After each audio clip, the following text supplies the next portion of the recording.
सुंदर पूर्णिमा की बहुत बहुत बधाई हो।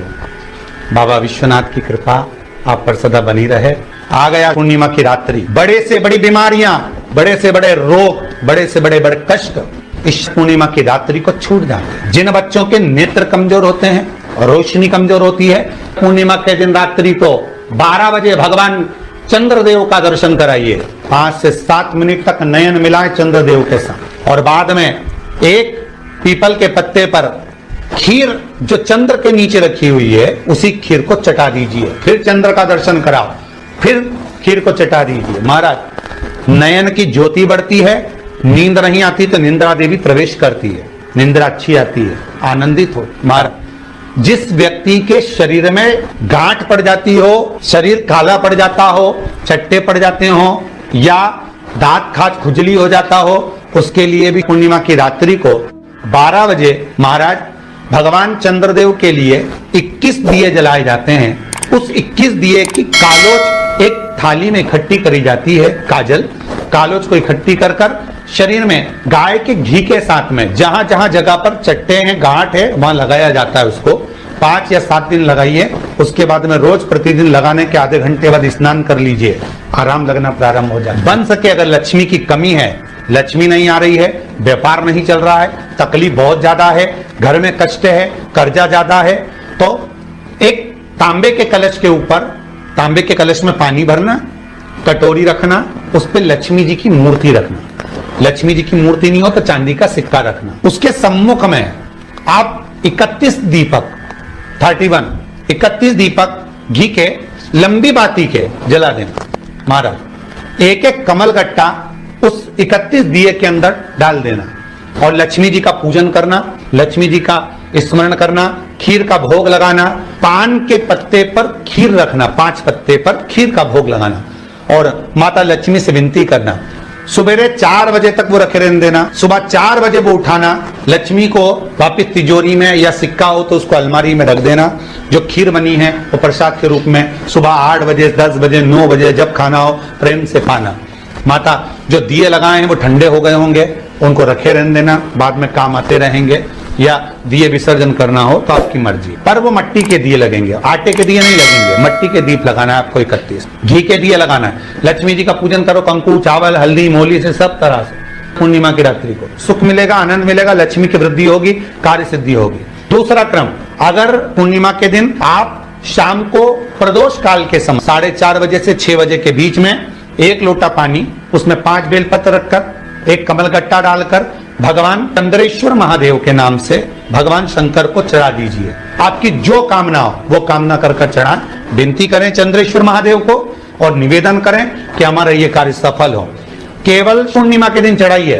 जो बच्चे का दिमाग एकाग्र चित्त नहीं हो पाता है, पढ़ाई में मन नहीं लग पाता, या बच्चा स्थिर नहीं रह पाता, डोलता रहता है, मन भटकता रहता है, तो उसको भी पूर्णिमा का चंद्र रुद्राक्ष के छिद्र में से रात्रि के समय पर उस छिद्र में से रुद्राक्ष के पूर्णिमा का चंद्र दिखाया जाता है, मात्र एकाग्र की चित्तता के लिए, उस बिंदु की चित्त वृत्ति को।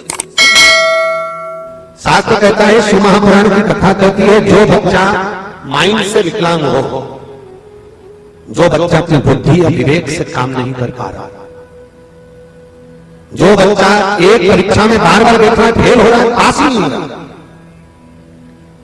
अगर 3 महीने गाय अपने बछड़े को दूध पिलाए, और वो दूध पिलाते समय जो फेन निकलता है, उस फेन को चम्मच में लेकर उस बच्चे को पिला दिया जाए, तो बच्चे की बुद्धि का विकास प्रबल हो जाता है। बुद्धि का विकास। अगर कोई एग्जाम में बच्चा बैठ रहा है और पास नहीं हो रहा, बहुत प्रयास कर रहे हैं, बहुत प्रयास नहीं हो रहा, उसको वो फेन पिलाकर एग्जाम के लिए भेज दीजिए। उसका बड़ा महत्व है। गौ माता अपने बछड़े को दूध पिलाए, और बछड़ा दूध पीते समय जो फेन निकले, उस फेन का बड़ा, उसकी बड़ी महत्वता का वर्णन किया। ये वही फेन है, अगर घर में कहीं ना कहीं किसी ना किसी रूप में अगर कोई व्यक्ति बहुत ज्यादा मात्रा में बीमार रहता है, तो उस बीमार व्यक्ति के स्नान की बाल्टी में भी वो फेन डाला जाता है और उससे स्नान कराया जाता है तो रोग मुक्त हो जाता है।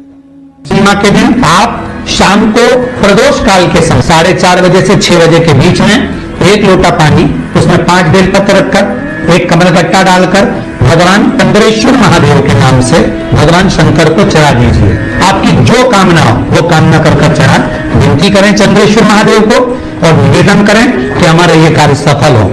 केवल पूर्णिमा के दिन चढ़ाइए। कार्तिक पूर्णिमा तक क्या फल मिलता है हमको जरूर। जैसे शिव मंदिर में जाकर नंदी के कानों में कहकर नंदी के सींग के बीच में से शिव जी का दर्शन करते हैं, उसी तरह जो बच्चे का दिमाग एकाग्र चित्त नहीं हो पाता है, पढ़ाई में मन नहीं लग पाता या बच्चा स्थिर नहीं रह पाता, डोलता रहता है, मन भटकता रहता है, तो उसको भी पूर्णिमा का चंद्र रुद्राक्ष के क्षेत्र में से रात्रि के समय पर उस क्षेत्र में से रुद्राक्ष के पूर्णिमा का चंद्र दिखाया जाता है, मात्र एकाग्र की चित्तता के उस बिंदु की चित्तवृत्ति को स्थिर करता। पूर्णिमा की रात्रि को गर्भवती नारी अपनी नाभि पर यदि चंद्र की दृष्टि पड़वा लेती है तो बच्चा विकलांग पैदा नहीं होता है। गर्भ से जो बालक होगा श्रेष्ठ होगा, विद्वान होगा, चतुर होगा, पढ़ने में होशियार होगा, क्योंकि ये चंद्र की किरणें जब समुद्र में उछाल ला सकती है तो आपके जीवन में भी तरक्की ला सकती है, उछाल ला सकती है। क्यों करा जाता है पूर्णिमा का व्रत? पूर्णिमा का व्रत करने का कारण क्या है बताइए? आप इतने सालों से कर रही हो, कई माताएं कर रही होंगी पूर्णिमा का व्रत। एक समय फलाहार करती हैं, एक समय भोजन करती हैं। भोजन में खीर का होना जरूरी होता है पूर्णिमा के व्रत में, दूध की सामग्री होना जरूरी होती है पूर्णिमा के व्रत में। 12 महीने की पूर्णिमा करो मना नहीं है, और पूर्णिमा उठाने का भी समय होता है। चैत्र के महीने की जो पूर्णिमा होती है, चैत्री पूर्णिमा पहली पूर्णिमा मानी जाती है, इसलिए चैत्री पूर्णिमा को सिद्ध पूर्णिमा कहते, कार्य सिद्धात्री पूर्णिमा कहते, सिद्ध करने में। मनोरथी पूर्णिमा कहते, मनोरथी पूर्णिमा। इसलिए पूर्णिमा का व्रत कहां से उठाया जाता है?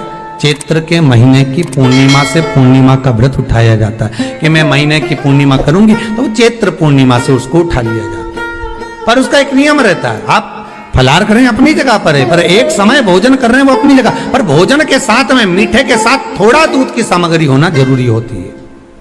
और क्यों करते हैं पूर्णिमा का व्रत? किस लिए किया जाता है, क्यों करा जाता है? उसका व्याख्यान वर्णन शिव महापुराण के अंतर्गत स्कंद पुराण में लिखा गया। स्कंद पुराण में वर्णन किया है श्री वेद व्यास जी महाराज ने, कहा ये पूर्णिमा का व्रत इसलिए किया जाता है कि व्यक्ति का जब मन गलत भ्रम में जाने लगता है, मन जब गलत जगह पर जाने लगता है, तो ये मन को गलत जगह पर ले जाने वाला कौन होता है? तो कहा ये चंद्र होता है। व्यक्ति की राशि के अंतर्गत, व्यक्ति की पत्रिका के अंतर्गत, व्यक्ति की ग्रह दशा के अंतर्गत जब चंद्र बेकार चलता है तो व्यक्ति अच्छा करते करते भी बेकार करने लग जाता है। चंद्र डोल रहा है। कई माताएं कहती हैं गुरुजी हमारे बेटे को आशीर्वाद दीजिए, बहुत गलत संगत में जा रहा है, मतलब समझ जाना कि चंद्र गड़बड़ जा रहा है। बेटी अगर गलत मार्ग पर जा रही है, बेटी अगर गलत संगत में जा रही है, किसी अन्य व्यक्ति को आकर्षित हो, चंद्र गड़बड़ हो रहा है, उसका चंद्र कहीं जा रहा है। कोई पुरुष, कोई लड़का, कोई गलत मार्ग पर जा रहा है, चंद्र गड़बड़ हो रहा है। घर में जो क्लेश उत्पन्न होता है, घर में जो विवाद उत्पन्न होता है, उस विवाद को रोकने के लिए केवल चंद्र की ही, इसलिए तो पूर्णिमा घर की नारियां हमारे यहाँ हिंदू धर्म में यहां तक स्कंद पुराण में कह दिया कि प्रत्येक पूर्ण, आप लोग कभी आप लोगों ने सत्यनारायण जी की कथा करवाई है? जितने लोग आस्था चैनल पर कथा सुन रहे हैं, जितने लोग फेसबुक यूट्यूब पर कथा सुन रहे हैं, यूट्यूब पर कथा का श्रवण कर रहे हैं, उनने कभी सत्यनारायण की कथा करवाई होगी। तो उसमें लिखा है हर कार्तिक, हर पूर्णिमा को, हर संक्रांति को ब्राह्मण सत्यनारायण भगवान की कथा या राजा या वैश्य कथा को कराता था या बढ़िया कथा कराता। सुनी कि नहीं सुनी ये बात? सत्यनारायण भगवान की कथा में लिखा है, स्कंद पुराण के अंतर्गत जो सत्यनारायण भगवान की कथा का स्मरण किया उसमें लिखा है प्रत्येक संक्रांति पूर्णिमा को सत्यनारायण की कथा करवाने लगा और ये योनि को प्राप्त हुआ, इस योनि से छूटा, इस योनि में गया। लिखा है, सब कुछ लिखा है। अब उत्ते से समझ जाओ कि पूर्णिमा को सत्यनारायण की कथा करने का बोला, तो पूर्णिमा को सत्यनारायण की कथा का क्यों बोला? वैसे तो रोज कराओ सत्यनारायण जी की कथा, प्रतिदिन कराओ, मना नहीं है। आप क्या कोई विशेष फंक्शन है आप सत्यनारायण जी की कथा करवा, पर पूर्णिमा संक्रांति को और संक्रांति को पूर्णिमा को सत्यनारायण की कथा का स्मरण क्यों करवाया गया? क्योंकि पूर्णिमा के दिन अगर ये भगवान का व्रत रख लेगी, पूर्णिमा के दिन अगर ये खीर का प्रसाद बना लेगी, थोड़ा सा दूध की कोई सामग्री बना लेगी और भगवान को भोग लगा देगी, भले सत्यनारायण भगवान के भाव से बनाए, भले सत्यनारायण जी के निमित्तार्थ बना, पर अगर इसने सत्यनारायण भगवान के निमित्त से बना, पर पूर्णिमा के दिन अगर ये व्रत रखेगी, उपवास रखेगी या कोई सामग्री बनाकर भगवान की पूजन कर लेगी, तो इसके घर में जो अशांति है वो शांति में बदल जाएगी। इसलिए कई घरों में आज भी सत्यनारायण भगवान की पूजन हर पूर्णिमा को करती है। माता किताब लेके बैठ जाती है, तुरंत उन्हें ऑफिस जाना, कहीं काम पे जाना, और तुरंत उसने जल्दी कलश रखा, कलश नहीं भी रखे तो भगवान की पूजन कर के ब्राह्मण देवता को बुला लेगी, ब्राह्मण नहीं आएंगे तो खुद कर लेगी, पर करती जरूर है। इतना सा आटा सेक लेगी, पंजेरी बनाई, सीरा बनाई, मिठाई रख दो, कुछ भी करेगी पर सत्यनारायण की कथा कर ले, उसका मन लग गया उसमें। मतलब पूर्णिमा को करना है, उसको करने से क्या होता है? शांति रहती, शीतलता रहती। जिसके घर में हर महीने की पूर्णिमा को खीर बनती हो, ध्यान दीजिएगा, बहुत सुंदर संवाद चल रहा है, बहुत ध्यान देने वाली बात है।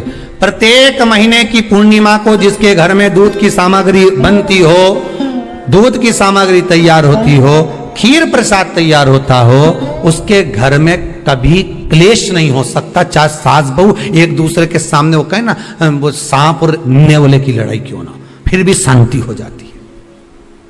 पर प्रत्येक महीने की पूर्णिमा होना चाहिए। ये नहीं कि तुमने एक महीने की पूर्णिमा पे बना लिया और दूसरे महीने की पूर्णिमा को गायब कर दिया। फिर किसी ने कह दिया आज चूरमा तो बन रहा है, दाल बाटी तो बन रही है चूरमे के साथ में, लड्डू बन रहे हैं, तो काय को खीर बना रही हो? तो तुमने अब वो खीर प्रसाद।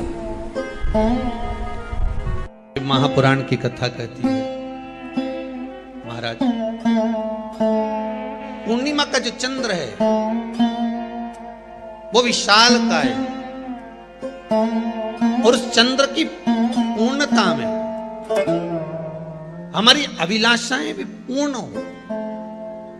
आप आस्था चैनल के माध्यम से जितने लोग कथा सुन रहे हैं, फेसबुक यूट्यूब पर जितने कथा सुन रहे हैं, और कुबेरेश्वर धाम में जितने कथा सुन रहे हैं, आप में से कितने लोग हैं जो पूर्णिमा का व्रत करते हैं? जो माताएं करती हो जरा हाथ उठाइए। पूर्णिमा का व्रत जो करते हो ना आप लोग, रखिए। अब पूर्णिमा के व्रत में आपने कई बार किताब पढ़ी होगी पूर्णिमा की, या आपने व्रत किया होगा, या पूर्णिमा का व्रत आप धारण करे होगे, तो उसमें पूजन कौन से भगवान की होती है? पूर्णिमा के व्रत में किस भगवान की पूजन होती है? तो कहा पूर्णिमा के व्रत में केले के खंभ लगाकर पूर्णिमा का जो अध्यापन होता है, पूर्णिमा की जो पूजन होती है, उस पूजन में शंकर और पार्वती की पूजन की जाती, शिव और नारायण की पूजन करी जाती, शंकर और पार्वती का स्मरण किया। किसकी पूजन होती है? शिव पार्वती।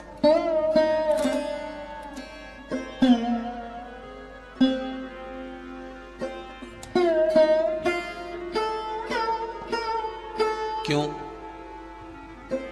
शंकर और पार्वती का पूजन क्यों करा जाता है पूर्णिमा के व्रत में? क्योंकि शिव और माता पार्वती ही केवल एक ऐसे हैं जिन्होंने अपूर्ण लक्ष्मी को भी पूर्ण बना दिया था। किसको पूर्ण बनाया है? लक्ष्मी। शरद पूर्णिमा के दिन अगर आप शंकर भगवान को एक लोटा पानी अगर शिव को समर्पित कर रहे हो, श्वेत पुष्प को रखकर शंकर जी के ऊपर सफेद फूल को चढ़ाकर अगर एक लोटा जल भी एक पात्र जल भी शंकर को समर्पित कर रहे हो तो ये लक्ष्मी के लिए ही तो कर रहे हो।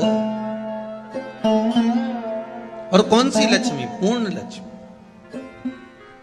पूर्ण लक्ष्मी। आपको पहले भी कथा में कहा, एक बार भगवान विष्णु के सामने लक्ष्मी मैया ने बहुत तेज स्वर में कह दिया था, नारायण, दुनिया के लोग आपका नाम जपते हैं, दुनिया के लोग नारायण नारायण कहते हैं, दुनिया के लोग आपका भजन करते हैं, पर सत्य मायने में कहूं ना तो मेरे बिना दुनिया के लोगों की नहीं चल सकती, मेरे बिना दुनिया नहीं चल सकती, संसार मेरे बिना नहीं चल सकता। भगवान विष्णु ने कहा, ये तो गलत है लक्ष्मी आपका कहना। एक दिन लक्ष्मी को अहंकार आ गया, अहंकार के संबोधन जब माता लक्ष्मी करने लगी तो भगवान उसी समय पर भगवान विष्णु को क्रोध आ गया और भगवान विष्णु ने कह दिया, लक्ष्मी तू इतनी बड़ी बड़ी बात कहती है कि तेरे बिना नहीं रह सकती संसार। मैं तुझे कहता हूं लक्ष्मी, तू अपूर्ण है, तू अपूर्ण है, तू पूर्ण कब हो गई?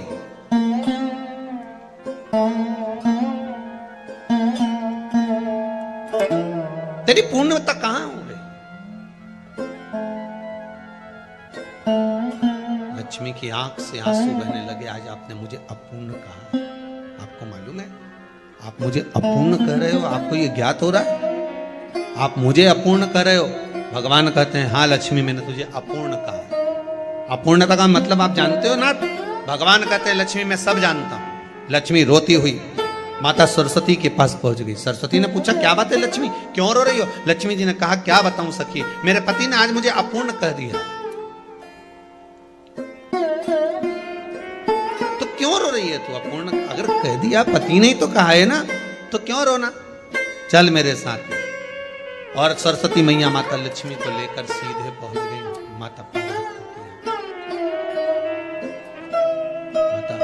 पार्वती के यहाँ। जब पहुंची माता पार्वती ने लक्ष्मी जी को देखा और सरस्वती को देखा तो पूछा कि बात क्या है, क्या हो गया ऐसा, क्या हुआ, क्या है ऐसा जो तुम दोनों आज मेरे पास में आई? क्या हुआ? पार्वती जी कुछ बोलती, शिव जी का ध्यान माता सरस्वती की ओर और लक्ष्मी की ओर गया और भगवान शंकर जान गए कि आज भगवान नारायण ने लक्ष्मी जी को अपूर्ण कहा है। अब देखें माता पार्वती क्या कर सकती है, इसको पूर्ण बनाने के लिए करेगी क्या? क्या हुआ? माता सरस्वती जी बोली, लक्ष्मी को अपूर्ण कर दिया। अपूर्ण कर दिया? हाँ, तो क्या सोचना उसके लिए, इसको मैं अभी पूर्ण बना देती हूं। माता जगत जननी पार्वती ने गोदी में विराजमान गणेश जी को उठाया और उठाकर लक्ष्मी जी की गोद में दे दिया। ले लक्ष्मी, आज से तू पूर्ण हो गई। लक्ष्मी, आज से तू पूर्ण। गोदी में जब तक संतान नहीं है तो नारी को लोग अपूर्ण समझते हैं, पर माता पार्वती जी ने संपूर्ण ब्रह्मांड में एक सिद्धता प्रदान कर दी कि अपने गोदी के लाल को, अपने गोदी के पुत्र को माता ने लक्ष्मी की गोद में देकर लक्ष्मी को पूर्ण बनाया। वो दिन कौन सा था? यही शरद पूर्णिमा का दिन था। कौन सा दिन? आवाज पकड़ हुआ। यही शरद पूर्णिमा का दिन था। शरद पूर्णिमा का दिन लक्ष्मी को पूर्ण करने का दिन। केवल अमृत ही नहीं बरसता, शरद पूर्णिमा के दिन लक्ष्मी भी बरसती। लक्ष्मी पूर्णिमा के कितने व्रत होते हैं? बोलते जाओ, जरा जल्दी जल्दी बोलो। पूर्णिमा के नारियों को, स्त्रियों को अखंड सौभाग्य के लिए, जो नारी वैधव्य नहीं होना चाहती है उस नारी को पूर्णिमा के कितने व्रत करना चाहिए? जिस नारी के यहाँ संतान नहीं हो, भगवान कृष्ण ने माता यशोदा को द्वापर में भी बताया है कि पूर्णिमा के 32 व्रत होते हैं। कितने व्रत होते हैं? 32।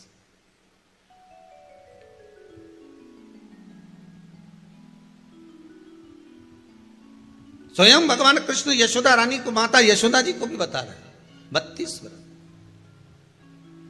अब आपको किसी ने बता दिया होगा कि 8 कर लो, 7 कर लो, 6 कर लो, 12 कर लो, इसलिए आपने बोला कि 12 कर लीजिए, 32 कर लीजिए। अरे यहां तो द्वापर की कथा भी कहती है। यशोदा जी ने एक बार भगवान कृष्ण को रोक कर कह दिया, ए कन्हैया रुको। कन्हैया बोले, बोलो मां क्या बात है? कन्हैया जरा रुकिए, इधर आओ जरा। भगवान कृष्ण आए। हाँ मां बोलिए। किस जगह का प्रसंग है ये? जिस समय पर राधा रानी कुरुक्षेत्र में नंद बाबा और यशोदा जी को लेकर कुरुक्षेत्र के कुंड में, ब्रह्म सरोवर में स्नान कराने के लिए लेकर जाती है, ग्रहण का समय पर। और जब भगवान कृष्ण उस कुरुक्षेत्र के उस सरोवर में स्नान करने आते हैं, तब यशोदा जी ने अपने लाला से प्रश्न किया है, पूछा है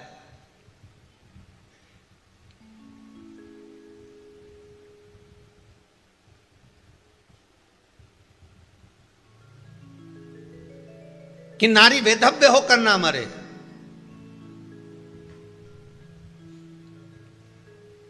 उसका पति कोई रोग से ग्रसित ना हो, उसका पुत्र किसी रोग में ना पड़े,